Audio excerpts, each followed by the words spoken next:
जय गुरु जी। जय गुरु जी संगत जी। आप सभी का गुरु जी के दरबार में बहुत बहुत स्वागत और इंटरनेट द्वारा जुड़ी ग्लोबल ई संगत का भी गुरु जी के दरबार में बहुत स्वागत। आज सुबह मैं एक सत्संग सुन रही थी डॉक्टर शालिनी चंदर का।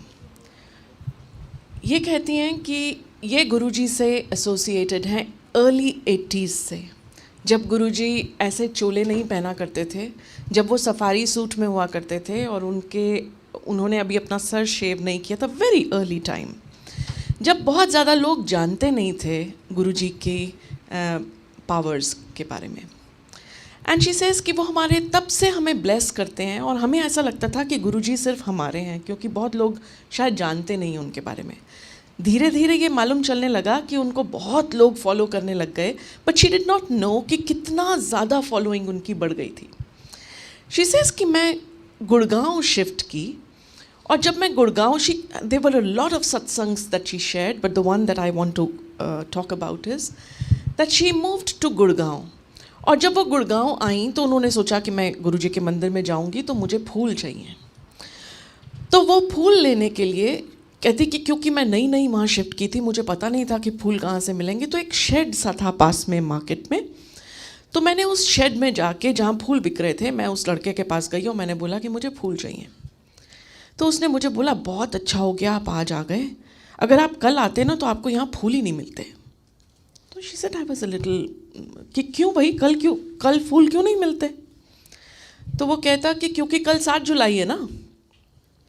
शी सेज अच्छा 7 जुलाई है, तो how is 7 July significant to him? तो शी सेज 7 जुलाई को क्या है? तो कहते गुरुजी का बर्थडे है ना। And she says I was so shocked कि ये एक फूल की दुकान में खड़ा लड़का, इसको पता है कि गुरुजी का बर्थडे है। कहती है आप गुरुजी को फॉलो करते हो? हाँ हम करते हैं। और उसने बताया कि पिछले साल तक हमें गुरुजी के बारे में नहीं पता था और हमारी दुकान बिल्कुल, हम बहुत ही गरीबी में थे, बहुत बुरा हाल था। और मेरा मालिक जो है वो सिर्फ एक एम्प्लॉई था। कहता मेरा मालिक जो है वो पिछले साल से गुरुजी के पास जाने लगा और हमारे फूल पता नहीं कैसे बिक जाते हैं, 2 ही घंटे में हमारे सारे फूल बिक जाते हैं। और अब तो जो मालिक है वो भी ऐश करते हैं, वो भी आराम करते हैं, हम भी सारा दिन आराम करते हैं। सिर्फ 2 घंटे पता ही नहीं चलता फूल कहाँ से आते हैं, कहाँ चले जाते हैं। गुरुजी की संगत आके ले जाती है और हमें बिल्कुल मेहनत नहीं करनी पड़ती। शी सेज मैं उसकी पॉजिटिविटी देखती रह गई and I was so touched by the way, the enthusiasm with which he was talking. कहती कि एक टूटी हुई सी प्लास्टिक की कुर्सी थी, एक शेड था जो जगह जगह टूटा हुआ था, वो लड़का धूप में खड़ा था, लेकिन वो इतना शुक्रगुजार था, इतना खुश था कि हमारे तो दिन ही फिर गए, हमारी तो ज़िंदगी इतनी अच्छी हो गई, हम अब इतने आराम से हैं। शी सेज वहाँ से मैंने सीखा कि कितना कंप्लेन करते हैं हम, और उस लड़के का शुक्राना कितना पावरफुल था, कितनी पॉजिटिविटी मैं उस लड़के से लेके आई। ये मैं इसलिए कोट करना चाहती थी because I wanted to talk about the power of शुक्राना, the power of being grateful for what we have. कहते हैं जितनी भी इमोशंस का स्केल होता है ना, उसमें लोएस्ट जो लेवल होता है is of fear. Slowly you come up and come up, fear turns into some kind of frustration, anger, and then comes courage, and on top of all the emotions is gratitude. Gratitude and a feeling of appreciation.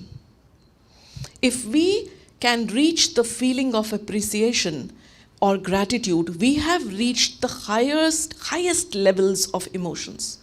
And the only reason हम कुछ भी करते हैं अपनी ज़िंदगी में is only to feel better. हर एक चीज़ आप ध्यान दीजिए, सुबह से लेकर रात तक आप जो भी करते हो is only to feel better. मैं ये कर लूँ तो मुझे इससे अच्छा लगेगा, मैं ये कर लूँ तो I will feel better about it. You always chase feeling better. और इसीलिए जो ये फीलिंग ऑफ ग्रैटिट्यूड है उसको अचीव करने की हमें कोशिश करनी चाहिए, और रादर हम करते हैं। We try to reach that state, only we are not able to because we don't know how to reach that state of gratitude. Nikola Tesla, for all those logical minds, Nikola Tesla की एक statement बहुत important है. They say it is the most important statement that he made, that if you want to understand the universe, try, or the secrets of the universe, try to understand it in terms of energy, frequency and vibration. आपकी frequency and vibration जो भी होगी, जिस भी level पे आप vibrate करते हैं, and हमारी vibrations जो हैं वो हमारी emotions से आती हैं. अगर आपकी emotion एक security की feeling पे है तो you're vibrating high. If you're feeling insecure, you're vibrating low. And that feeling of gratitude is a feeling of high vibration. So अगर आपकी vibration high है, जो गुरुजी हमेशा encourage करते थे कि खुश रहो, be happy, reach that state, stay happy, ऐश करो, मज़े में रहो, चिंता मत करो, because again you will come down to a lower vibration. Why? Why would he say that? क्योंकि आपके पास जो रेडियो है, अगर आप उसको लेट अस से 98.1 फ्रीक्वेंसी पे ट्यून करते हैं तो आपको जो म्यूज़िक मिलेगा वो 98.1 फ्रीक्वेंसी का ही वो कैच करेगा. लेकिन अगर आप अपने रेडियो को 110 फ्रीक्वेंसी पे ट्यून कर दें और आप सोचें कि 98.1 वाला म्यूज़िक उसमें चले तो वो नहीं चलेगा. So when we vibrate at lower vibrations, that is lower emotions on the emotional scale, we are not attracting that kind of blessing. The higher you vibrate, जितना high emotions में हम रहेंगे, जितना हम anticipation में रहेंगे कि हाँ ये हुआ, गुरुजी ने मेरे साथ ये किया, अब और अच्छा करेंगे, तो आप उस frequency पे उसी type की experiences attract करेंगे. And that is the reason why he said कि खुश रहो, stay happy, enjoy yourselves. और वो ऐश करने हम यहाँ दरबार पे आते हैं. तो आज जो है बानी आंटी अपना सत्संग शेयर करने वाली हैं हमारे साथ. Let me invite her please. Jai Guruji, Shukrana Guruji. I'm a little nervous today.